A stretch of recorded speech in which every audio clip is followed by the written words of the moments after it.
नमस्कार, AB star news देख रहे हैं आप और मैं हूं आपके साथ सोहन सिंह।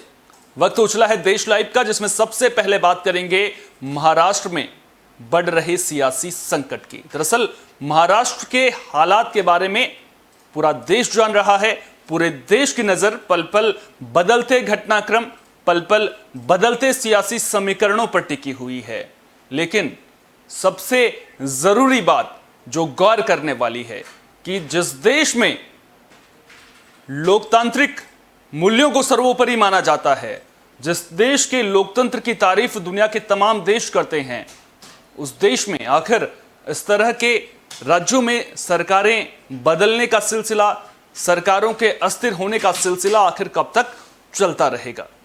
सबसे बड़ा सवाल यह कि आपने देखा होगा चुनावों के दौरान किस तरह से पैसा पानी की तरह बहाया जाता है, और जिस तरह से भारत में चुनाव कराए जाते हैं इसकी तारीफ पूरी दुनिया भी करती है। किस तरह से मैनेजमेंट होता है, किस तरह से पैसा खर्च होता है, बड़े पैमाने पर तैयारियां की जाती हैं। अगर राज्यों के चुनाव की ही बात करें तो उसमें करोड़ों का खर्च आता है।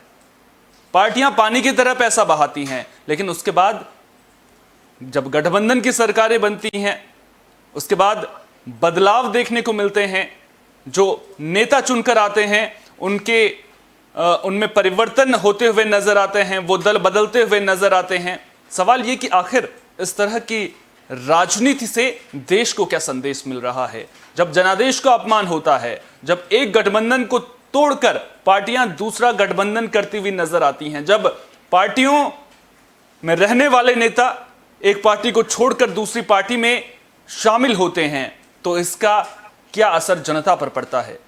जनता को यह भी सोचना होगा कि क्या इसी दिन को देखने के लिए उन्होंने उस नेता को विधायक बनाकर भेजा था, या फिर जिस भी पद पर भेजा था क्या इसी दिन के लिए भेजा था।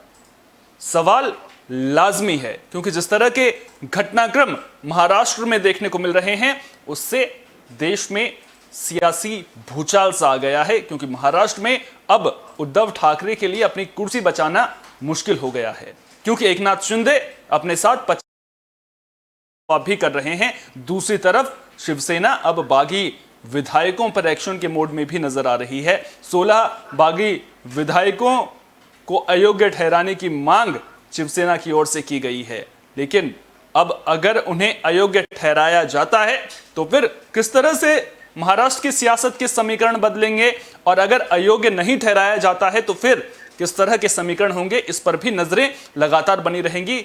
मामला सुप्रीम कोर्ट तक पहुंचेगा यह भी लगभग तय माना जा रहा है।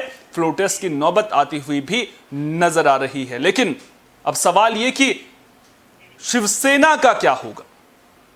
क्या उद्धव ठाकरे ने जिस तरह से मैसेज देने की कोशिश पिछले दिनों में की थी, जिस तरह से उन्होंने कहा था कि अगर आपको मुझसे दिक्कत है तो आप आइए, मुझसे बात कीजिए, मैं पार्टी छोड़ दूंगा, पार्टी से अलग होने के लिए भी तैयार हूं अगर आप लोगों को लगता है कि मुझ में काबिलियत नहीं है। इसके पीछे संदेश क्या है। क्या उद्धव ठाकरे सचमुच जिस तरह की चर्चाएं हो रही हैं इमोशनल कार्ड खेल रहे हैं, या फिर शिवसेना बाला साहेब की जो शिवसेना जिसे पूरा देश जानता है उसका गौरव और सम्मान बचाने के लिए यह कदम उठाया गया है, या फिर अपना सम्मान, अपनी प्रतिष्ठा बचाने के लिए उद्धव ठाकरे ने यह दांव खेला है। दूसरी तरफ एकनाथ शिंदे जिस तरह से दावा करते हुए नजर आ रहे हैं, ऐसे में सवाल यह कि अब चुनाव आयोग क्या शिवसेना के चुनाव चिन्ह पर एकनाथ शिंदे को वोट या फिर चुनाव लड़ने की जो है वो अनुमति देगा, यह भी बड़ा सवाल है।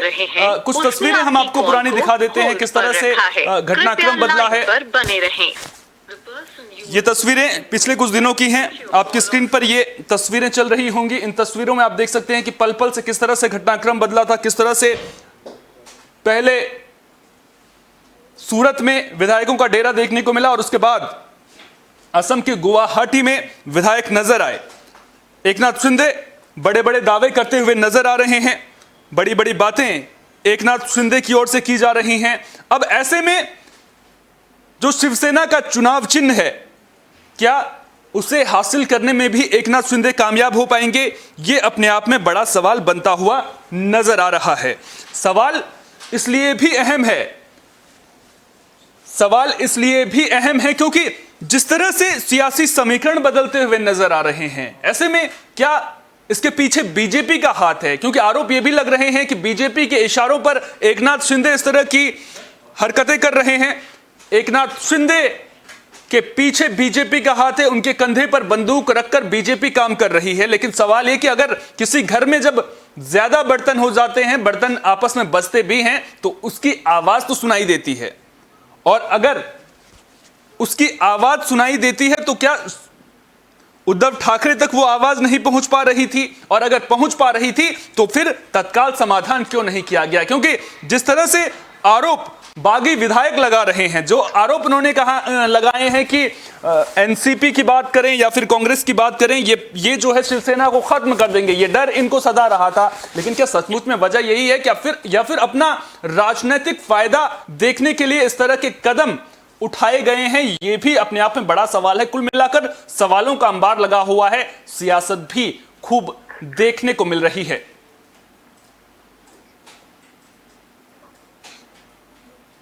इसी खबर में ज्यादा बातचीत के लिए हमारे एग्जीक्यूटिव एडिटर दिवाकर विक्रम सिंह जी हमारे साथ में जुड़ चुके हैं। दिवाकर जी, जिस तरह के हालात महाराष्ट्र में नजर आ रहे हैं, उस पर पूरे देश की नजर टिकी हुई है। क्या कुछ हो रहा है वो भी पूरा देश देख रहा है, समझने की कोशिश भी कर रहा है।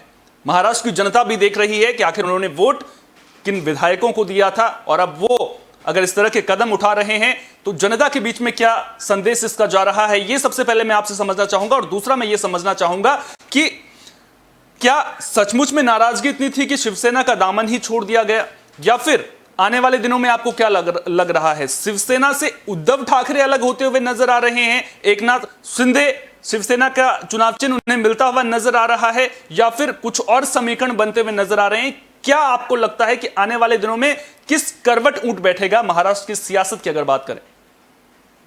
तीन सवाल है और तीन सवाल की पूरा देश पूछ रहा है। सबसे बड़ी बात है कि संदेश क्या जा रहा है जनता के मन से या उनके दिलो दिमाग से यही बात उठ रही है, और यही आग से निकल रही है, क्योंकि बाला साहब ठाकरे की जो भी विरासत है, सीमित विरासत अगर महाराष्ट्र के अंदर में देखा जाए तो बाला साहब मानते थे कि सैनिक हिंदुत्व और राष्ट्रवाद के लिए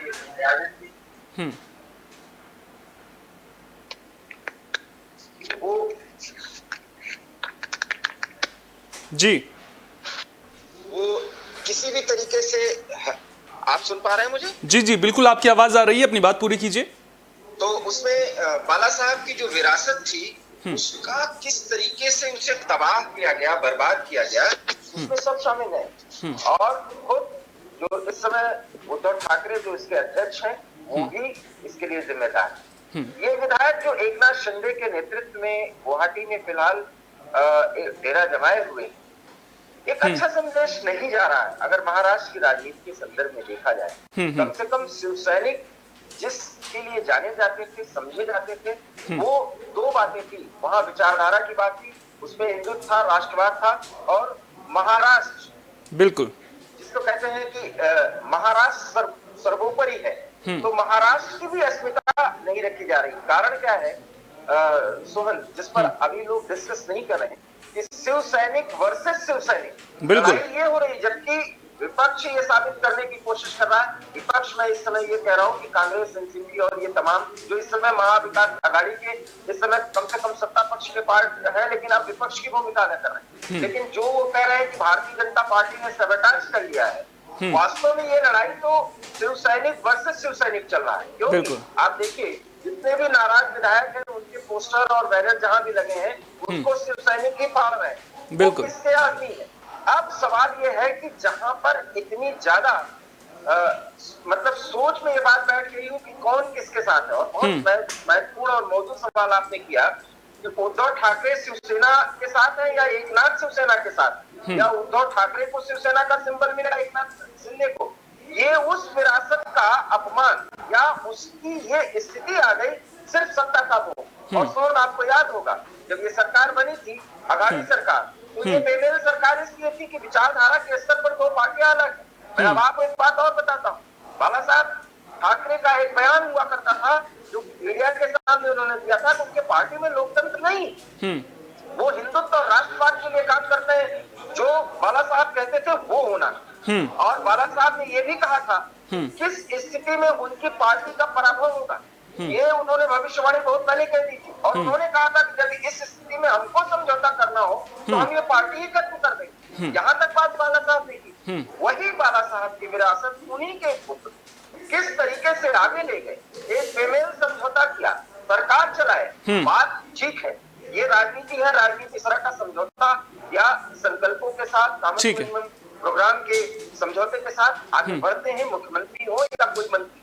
सवाल यह है कि एक नाथ शिंदे की बात वहां कहां गलत आती है कि हमारी बात को कोई तरजीह ही नहीं दी जाती थी, क्योंकि आघाड़ी सरकार को चलाना था तो सिर्फ एनसीपी या कांग्रेस के लोगों को सुना जाता। लेकिन एक नाथ शिंदे भी दूध के धुले में नहीं है। अगर उनमें इतनी ताकत है तो उनको अब सारे लोगों के साथ मुंबई वापस आना चाहिए। बिल्कुल। अब आप अगला सवाल जो कहते हैं कि फ्लोर टेस्ट तो ये शरद पवार का एक गेम है जो अपने खास प्रवृत्ति और अपने अनुभव की, और मैं ये शब्द का इस्तेमाल कर रहा हूँ, उसके बदौलत को फ्लोर टेस्ट तक ये मामला लाए हैं, क्योंकि फ्लोर टेस्ट के पहले सारे विधायकों को मुंबई आना होगा और उसमें जो 12 से 13 विधायकों को अयोग्य साबित करने कराने की बात है। और सोच ये भी विडंबना कि सारी समस्या शिवसेना की है और उस शिवसेना की समस्या का समाधान विधायकों को सेट करने की रणनीति शरद पवार बना रहे हैं। ये उस पार्टी की स्थिति है जहां बाला साहब ठाकरे की तरह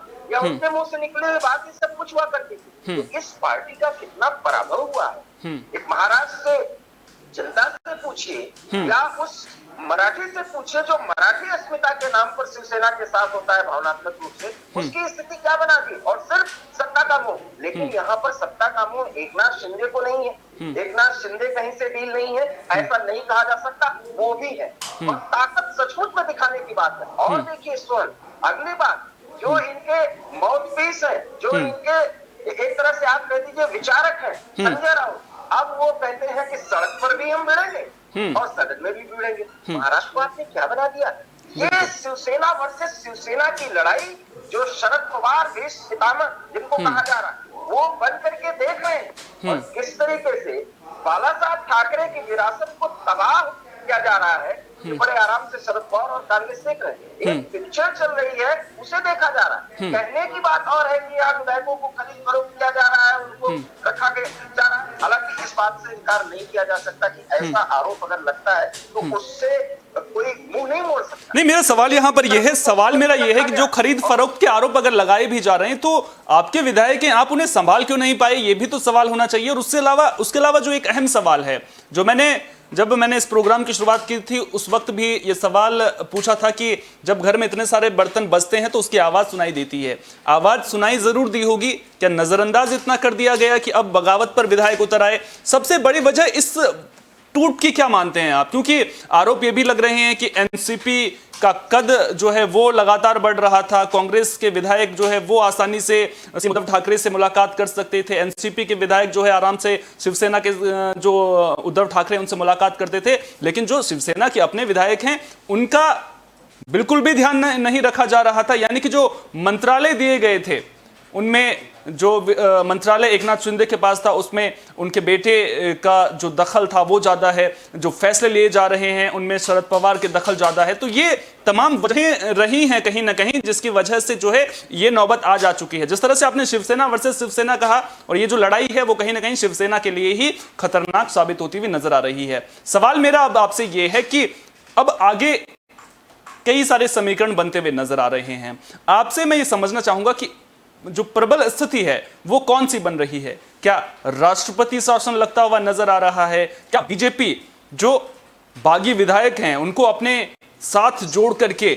सरकार बनाती हुई नजर आ रही है, या फिर कोई और समीकरण भी आपको बनता हुआ नजर आ रहा है। महाराष्ट्र की बात करें अगर, बहुत महत्वपूर्ण सवाल सोहन, इस 3 सवाल में 3 बातें हैं। अगर पहली बात तो उद्धव ठाकरे अब मुख्यमंत्री के तौर पर सरकार आगे नहीं बढ़ा पाएंगे, अर्थात उद्धव ठाकरे का जाना तय है। सवाल यह है कि भारतीय जनता पार्टी एक नाथ शिंदे मिलकर के सरकार बनाएंगे। ये अगर ऐसा करते हैं तो भारतीय जनता पार्टी एक बहुत बड़े नुकसान की ओर आगे बढ़ सकती है, क्योंकि उतना ही समय इसमें लगेगा सरकार बनाने में और सेटिंग की बात कहने में आसानी रहेगी और लोगों को समझने में भी आसानी होगी। ऐसा है भी। तीसरी बात आपने कहा कि फ्लोर टेस्ट, शरद पवार चाहते हैं कि बर्बाद होती शिवसेना की स्थिति इतनी आए। वास्तव में इस शिवसेना को शरद पवार बर्बाद कर रहे हैं, जो सरकार बचाने के नाम पर कह रहे हैं कि हम उद्धव ठाकरे के साथ है, क्योंकि उद्धव ठाकरे की ताकत जितनी कम हो जाएगी, बाद में कोई भी इलेक्शन का सिनेरियो बनेगा तो शरद पवार उसमें प्रमुख भूमिका में रहेंगे, ये आप याद रखिए। चौथी बात, शिवसेना के वर्तमान जो अध्यक्ष हैं और जो मुख्यमंत्री हैं उद्धव ठाकरे जी, ये भूल गए कि जब नुपुर शर्मा की गिरफ्तारी का इन्होंने आदेश दिया और मुंबई की पुलिस जो है दिल्ली में आकर के बैठी और ईडी का जिस तरीके से मामला आया है कि इतने विधायकों को डराया धमकाया जा रहा था, वो ये कैसे भूल गए कि ये सारा काम सिर्फ उद्धव ठाकरे कर रहे थे। वास्तव में शरद पवार और कांग्रेस की बैकिंग थी, जिसमें ये कहा जा रहा था कि आपको इस तरह से सख्त निर्णय लेने हैं। क्यों लेने हैं? क्योंकि उसमें भी तुष्टीकरण की बात थी, क्योंकि वहां पर एक मामला समझिए, बिल्कुल नई बात कह रहा हूं। और जब मुंबई की पुलिस इस तरह से सक्रिय हुई, ये बात भी गया कि अब लड़ाई उद्धव ठाकरे सीधे सीधे केंद्र से लेना चाहते हैं अपनी कुर्सी बचाने के लिए। जो लड़ाई पिछले 3-3.5 साल से चल रही, उन सारी बातों को वो विधायक नहीं पचा पा रहे थे जो एकनाथ शिंदे के नेतृत्व में, क्योंकि एकनाथ शिंदे दाहिने हाथ माने जाते हैं उद्धव ठाकरे के, और जो जनता का रिफ्लेक्शन था वो ये था कि उद्धव ठाकरे एक तरह से शरद पवार की मुट्ठी में वो कैद हो चुके हैं। और ये फीलिंग विधायकों में आनी शुरू हो गई थी जब तरजीह दिया जाता था एनसीपी के नेताओं को या कांग्रेस के नेताओं को उन स्थितियों में जब उसके लिए बजटिंग की बात हो, बजट एलोकेशंस हो, कुछ काम कराने की बात हो, कोई एक रणनीति बनाने की बात हो, तो एनसीपी और कांग्रेस के नेता जो है उसके साथ ज्यादा बैठक करते थे, महत्वपूर्ण बैठक, और वो नीतियां निकलती थी। सिर्फ सहमति बनाने के लिए एकनाथ शिंदे और अन्य शिवसैनिक विधायकों को बुलाया करते थे। ये बात, अच्छा ये बात उद्धव ठाकरे तक ही सीमित रहती तो बेहतर होता। जब उद्धव ठाकरे के पुत्र आदित्य ठाकरे मंत्री के रूप में बिल्कुल एक उद्धव ठाकरे की भूमिका निभाने लगे और वो ज्यादा आक्रामक तौर पर मनमानी करने लगे, ये बात विधायक नहीं पचा पाए और इससे उनमें लामबंदी होती चली गई। इन स्थितियों में आपने जो अंतिम सवाल किया कि क्या राष्ट्रपति शासन भी लग सकता है, सवाल यह है कि कोरोना पॉजिटिव है अभी राज्यपाल, और राज्यपाल के कोरोना पॉजिटिव की जो निगेटिव रिपोर्ट आने के बाद उनकी सक्रियता बढ़ेगी। कुल मिला के ऐसा लगता है कि अगर जितना ही देर ये फ्लोर टेस्ट और इन सारे मामलों में लगेगा, और फ्लोर टेस्ट होगा तो उसमें तो क्लियर ही हो जाएगा और तब उनको त्याग पत्र देना पड़ेगा, इतना तय मानिए कि उद्धव ठाकरे मुख्यमंत्री नहीं होने जा रहे हैं। लेकिन भारतीय जनता पार्टी और एकनाथ शिंदे मिलकर के सरकार बनाएंगे तो उसमें भी एक सीएमपी की घोषणा हो, कॉमन मिनिमम प्रोग्राम के तहत, क्योंकि हिंदुत्व और राष्ट्रवाद एक मुद्दा है। महाराष्ट्र के विकास की बात भी अब एकनाथ शिंदे कर सकते हैं। उन परिस्थितियों में देवेंद्र फडणवीस और एकनाथ शिंदे किस रणनीति के तहत एक मंच पर आते हैं, ये भी देखना होगा। और क्या ये जब एक मंच पर आएंगे, इससे हाईकमान अर्थात दिल्ली से इसकी इजाजत मिल गई है, ये भी देखना होगा। इसलिए ऐसा लगता है कि अभी 1 से सवा साल का जो ये समय है, इसमें अगर एकनाथ शिंदे के नेतृत्व में आगे बढ़े तो सरकार भारतीय जनता पार्टी तो बनेगी या एकनाथ शिंदे को ही प्रोजेक्ट किया जाता है। और एकनाथ शिंदे को सबसे बड़ी बात, और बहुत महत्वपूर्ण सवाल आपने किया, क्या उनको वो मान्यता मिल जाएगी? क्योंकि 2 से ज्यादा अगर इनके पास विधायक है तब तो फिर उद्धव ठाकरे की पार्टी ही खत्म हो गई। एक तरह से उद्धव ठाकरे और उनके पुत्र अगर इसमें अप्रासंगिक हो रहे हैं तो शिवसेना का जो विरासत का जो वजूद है वो तो खत्म है। और उन स्थितियों में एकनाथ शिंदे इतनी बड़ी हैसियत और इतनी बड़ी शख्सियत नहीं है कि वो बालासाहेब की विरासत को ढोते नजर आए। इससे अच्छा तो उनके भतीजे राज ठाकरे हैं, वो एमएनएस चला रहे हैं और जो बड़ी महत्वपूर्ण और कट्टरवादी थिंकिंग और थॉट प्रोसेस के साथ आगे बढ़ रहे हैं। कुल मिलाकर के ये शिवसेना की बहुत ही खराब स्थिति है। इतना तय मानिए कि उद्धव ठाकरे मुख्यमंत्री नहीं बनने जा रहे हैं, क्योंकि शरद पवार भी अब ठीक है। दिवाकर जी, समय का अभाव है, एक आखिरी सवाल आपसे लेना चाहूंगा। आपने कॉमन मिनिमम प्रोग्राम की बात की कि कोई ना कोई समझौता होगा अगर गठबंधन होता भी है तो, क्योंकि अभी वक्त तो बहुत लगेगा अगर नई सरकार बनती है, संभावनाएं बहुत सारी हैं, उन संभावनाओं को दरकिनार नहीं किया जा सकता। लेकिन हम एक कंपैरिजन करने की कोशिश कर रहे हैं, एक तुलना करने की कोशिश कर रहे हैं कि ज्यादा प्रबल संभावना किस चीज की बनती है। अगर बीजेपी और एकनाथ शिंदे गठबंधन करते हैं तो क्या देवेंद्र फडणवीस मानेंगे एकनाथ शिंदे को सीएम बनाने के लिए? सवाल ये भी बड़ा इसलिए है क्योंकि आपको याद होगा जब सरकार बनी थी उसके बाद गठबंधन की बातें तमाम हो रही थी, देवेंद्र फडणवीस ने किस तरह से सुबह सुबह सीएम पद की शपथ ले ली थी, उसके बाद किरकिरी भी बीजेपी को झेलनी पड़ी थी। अब ऐसे में सवाल ये है कि क्या देवेंद्र फडणवीस मानेंगे इस चीज के लिए? और दूसरा, जिस तरह से आपने कहा कि बीजेपी को नुकसान होगा अगर वो गठबंधन करते हैं, वो नुकसान कितना बड़ा हो सकता है? क्योंकि अब सरकार बनाने में समय लगेगा, आगे विधानसभा चुनाव भी होंगे, उसके बाद 2024 में लोकसभा चुनाव भी हैं। जनता के बीच में एक पॉजिटिव संदेश देने की कोशिश भी जरूर बीजेपी यहां पर करेगी। तो अब मैं ये समझना चाहता हूं कि क्या वो नुकसान बीजेपी को ज्यादा हो सकता है अगर गठबंधन करते हैं एकनाथ शिंदे के साथ में?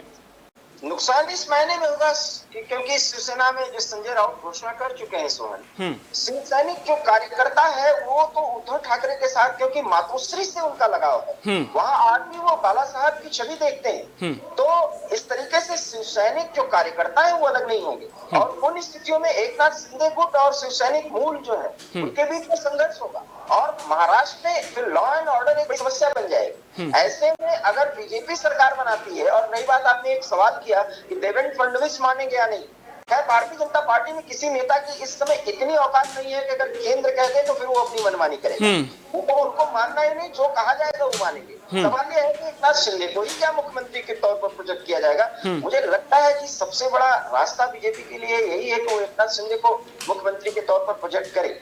भारतीय जनता पार्टी का अगर मुख्यमंत्री होगा तो जो आरोप भारतीय जनता पार्टी पे इस समय एनसीपी या तमाम पक्ष के नेता लगा रहे हैं, वो आरोप फिर मैं कहूंगा उससे इनकार नहीं किया जा सकता। और ये आरोप और इस तरीके की जो छिटाकसी होती है और ये जो धब्बे लगते हैं, वो एक अच्छी स्थिति नहीं मानी जाती। महाराष्ट्र की जनता बहुत स्वाभिमानी है, वो नाराज भी बहुत जल्दी होती है। हर एक राज्य के लोगों की सोच जो है वो अपना होता है। हिंदुत्व और राष्ट्रवाद के मुद्दे दोनों की विचारधारा एक है। हमको ऐसा लगता है कि बाला साहब के विरासत से जुड़ा हुआ जो मातोश्री का जो ऑरा है उसको कम बीजेपी नहीं होने देना चाहेगी। ये भले आरोप शरद पवार या उनके पार्टी के लोग लगा रहे हैं या कांग्रेस के लोग लगा रहे हैं कि भारतीय जनता पार्टी धीरे धीरे बीजेपी को खत्म करेगी, ऐसा नहीं, क्योंकि मूल रूप से अभी शिव सैनिक जो कार्यकर्ता है वो मुंबई सहित पूरे महाराष्ट्र में उनका एक वर्चस्व है, और नीचे का कार्यकर्ता जो है वो वोटर्स को क्रिएट करता है, वोटर्स को बूथ तक ले जाता है। ऐसे में बीजेपी का भी नुकसान होगा, शिवसेना का भी नुकसान होगा, और इन दोनों का जो नुकसान होगा उसका फायदा शरद पवार एंड गुट लेगा, जो आने वाले किसी भी चुनाव में यही शरद पवार की रणनीति है। इसलिए इनको टैकल करना बड़ा आसान है। मुझे ऐसा लगता है कि एकनाथ शिंदे या किसी विधायक को इस तरीके से मुख्यमंत्री के तौर पर प्रोजेक्ट करना ही इस समय बीजेपी की जरूरत है। अगर देवेंद्र फडणवीस मुख्यमंत्री के तौर पर सामने आते हैं तो भारतीय जनता पार्टी एक बड़े नुकसान की तरफ आगे बढ़ सकती है। मुझे ऐसा लगता है इस पे विचार अपने अपने हो सकते हैं। बहुत बहुत शुक्रिया दिवाकर जी तमाम जानकारी को हम तक साझा करने के लिए। तो ये थे हमारे एग्जीक्यूटिव एडिटर दिवाकर विक्रम सिंह जो पूरी खबर पर हमें जानकारी दे रहे थे। तो जिस तरह से हमारे एग्जीक्यूटिव एडिटर दिवाकर विक्रम सिंह जी ने बताया कि महाराष्ट्र में शिवसेना वर्सेस शिवसेना देखने को मिल रही है और घमासान खूब मचा हुआ है। आगे किस तरह से समीकरण बदलेंगे, उद्धव ठाकरे अब अपना कौन सा नया दांव चलेंगे, इस पर भी नजरें लगातार हमारी बनी रहेंगी। बुलेटिन में आगे बढ़ेंगे, बात करेंगे राष्ट्रपति चुनाव को लेकर के। राष्ट्रपति चुनाव को लेकर के सभी की नजरें इस पर टिकी हुई हैं। द्रौपदी मुर्मू जो कि एनडीए की उम्मीदवार हैं, उन्होंने नामांकन दाखिल कर दिया है। उनके अलावा विपक्ष ने यशवंत सिन्हा को उम्मीदवार बनाया है और अब उनके नाम को लेकर विपक्ष में ही सेंधमारी होती हुई नजर आ रही है। कई पार्टियां पहले ही द्रौपदी मुर्मू को समर्थन देने का ऐलान कर चुकी हैं और अब मायावती ने भी साफ तौर पर कहा है कि वो एनडीए उम्मीदवार द्रौपदी मुर्मू को समर्थन देंगी। उन्होंने विपक्ष पर नाराजगी जाहिर की है। तो राष्ट्रपति चुनाव जो कि अगले महीने होने हैं, उनको लेकर विपक्षी एकजुटता में सेंधमारी लगती हुई भी खूब नजर आ रही है। राष्ट्रपति चुनाव को लेकर के एनडीए ने द्रौपदी मुर्मू को उम्मीदवार बनाया है, जिन्होंने अपना नामांकन भी दाखिल कर दिया है। और अब मायावती का जो बयान सामने आया है वो विपक्षी एकजुटता की जो ममता बनर्जी की कोशिशें हैं उन पर पानी फेरता हुआ नजर आ रहा है। ममता बनर्जी ने विपक्षी एकजुटता की तमाम कोशिशें की थी, लेकिन अब मायावती ने जो बयान दिया है वो कहीं ना कहीं उनकी मुश्किलें बढ़ा रहा है। मायावती ने साफ तौर पर कहा है कि जिस तरह से बीएसपी को नजरअंदाज विपक्ष की बैठक से किया गया है वो कहीं ना कहीं निराशाजनक है, और अब उन्होंने कहा है कि वो द्रौपदी मुर्मू का समर्थन करेंगी। मायावती ने कहा कि सरकार और विपक्ष ने अलग थलग उन्हें रखा। राष्ट्रपति चुनाव में विपक्ष का षड्यंत्र देखने को मिला। बसपा प्रमुख मायावती ने कहा कि हमने एनडीए के राष्ट्रपति चुनाव की उम्मीदवार द्रौपदी मुर्मू को समर्थन देने का फैसला किया है। हमने ये फैसला ना तो बीजेपी या एनडीए के समर्थन में और ना ही विपक्ष के खिलाफ, बल्कि अपनी पार्टी और आंदोलन को ध्यान में रखते हुए लिया है।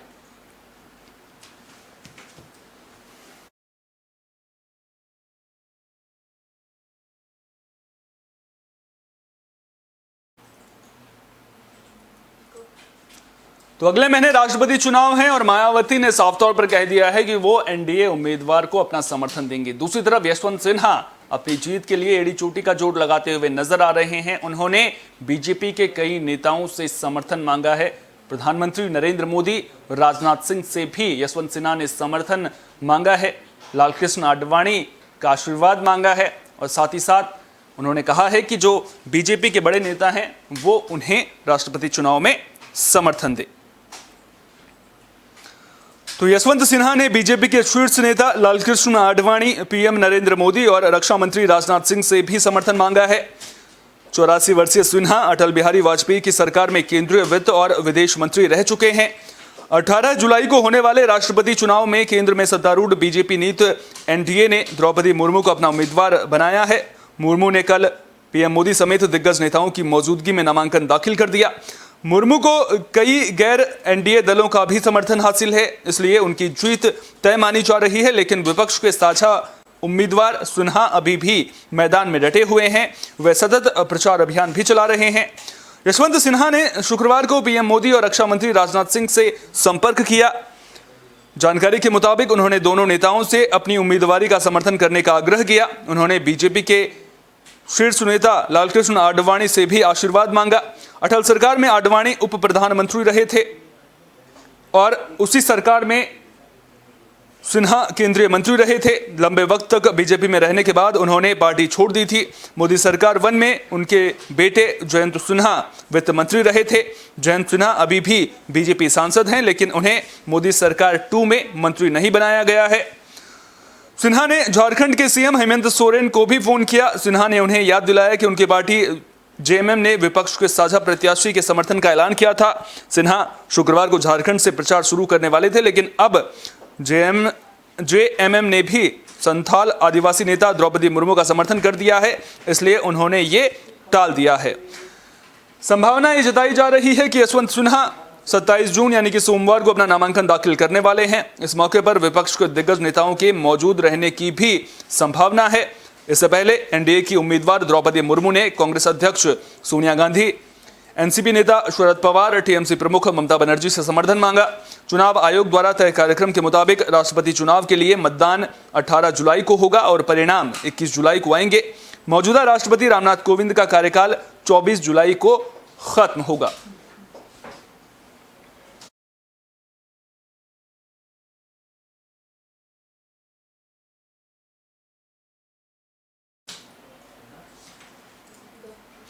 बुलेटिन में अब बात दिल्ली की भी कर लेते हैं। दिल्ली में अक्सर सीएम वर्सेस उपराज्यपाल की जंग देखने को मिलती है और अब जब नए राज्यपाल बने हैं उनके साथ भी अरविंद केजरीवाल की खूब जंग होते हुए नजर आ रही है। दरअसल अरविंद केजरीवाल की कुछ फाइलों को एलजी ने रोक दिया है, जिसके बाद उनके सिंगापुर दौरे पर भी ग्रहण लगता हुआ नजर आ रहा है।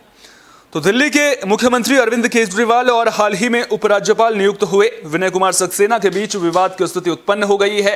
सूत्रों के मुताबिक सक्सेना ने अरविंद केजरीवाल की कुछ फाइलें रोक दी हैं, जिसके बाद इसकी वजह से अरविंद केजरीवाल के आगामी सिंगापुर दौरे पर भी ग्रहण लग सकता है। मिली जानकारी के मुताबिक एलजी ने मुख्यमंत्री अरविंद केजरीवाल की कुछ फाइल्स को 3 हफ्ते से रोक रखा है। बताया ये जा रहा है कि ये फाइलें केजरीवाल के सिंगापुर दौरे के लिए अहम हैं। वे वर्ल्ड सिटीज समिट में दिल्ली मॉडल पर बोलने के लिए सिंगापुर जाने की तैयारी में है। 31 जुलाई से 3 अगस्त के बीच ये सम्मेलन होना है। सूत्रों से मिली जानकारी के मुताबिक सिंगापुर के उच्चायुक्त सिमोन वांग ने हाल ही में अरविंद केजरीवाल को इस सम्मेलन में शामिल होने का न्योता दिया था। इससे जुड़ी फाइलें पिछले 3 हफ्ते से माफ कीजिएगा एलजी हाउस के पास लंबित हैं। आमतौर पर मुख्यमंत्री के दौरों से संबंधित फाइलें 1-2 दिन में लौटा दी जाती हैं, लेकिन इस बार इन्हें 3 हफ्ते से रोक कर रखा गया है।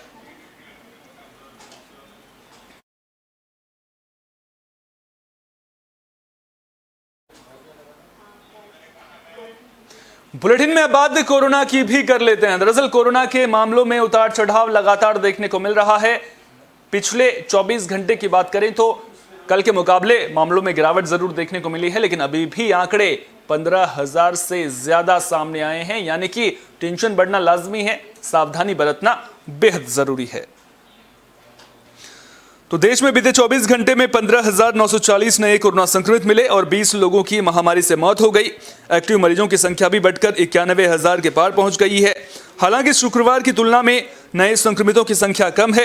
केंद्रीय स्वास्थ्य मंत्रालय द्वारा शनिवार सुबह जारी बीते 24 घंटे की रिपोर्ट के मुताबिक देश में औसत दैनिक कोरोना संक्रमण दर 4.39% है। हालांकि कई राज्यों में ये 5 से 10% के बीच है। देश में एक्टिव केस में बीते 24 घंटे में 3,495 मामलों की बढ़ोतरी हुई है और ये बढ़कर 91,779 हो गए हैं। वहीं 20 और मौतों के साथ कुल मृतक संख्या देश में 5,24,974 हो गई है। शुक्रवार को देश में कोरोना के 17,336 मामले सामने आए थे।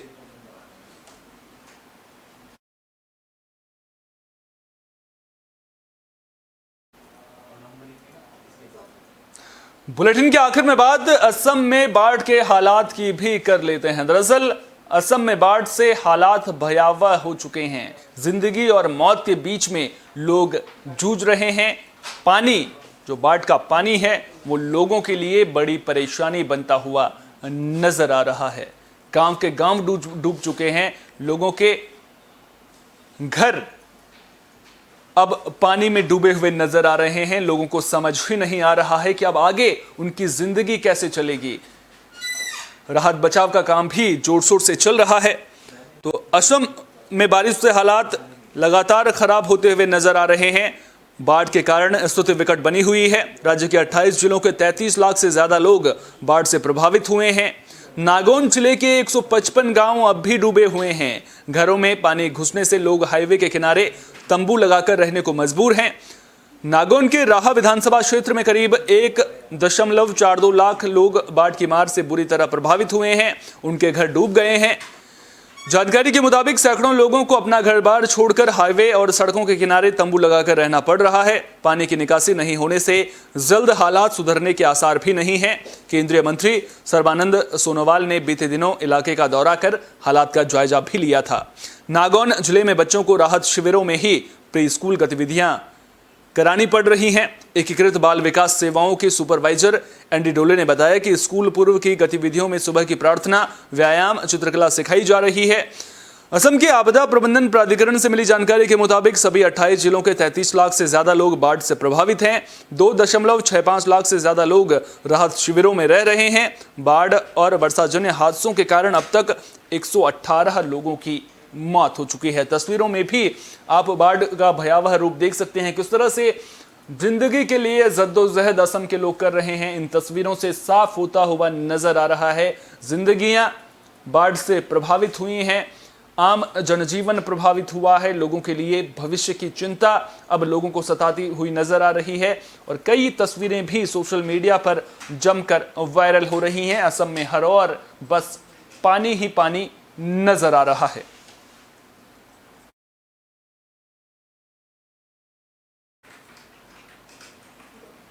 देश लाइव में फिलहाल के लिए इतना ही। देश दुनिया की तमाम अहम खबरों के लिए बने रहिए एबी स्टार न्यूज के साथ, क्योंकि यहां पर खबरों का सिलसिला कभी नहीं थमता।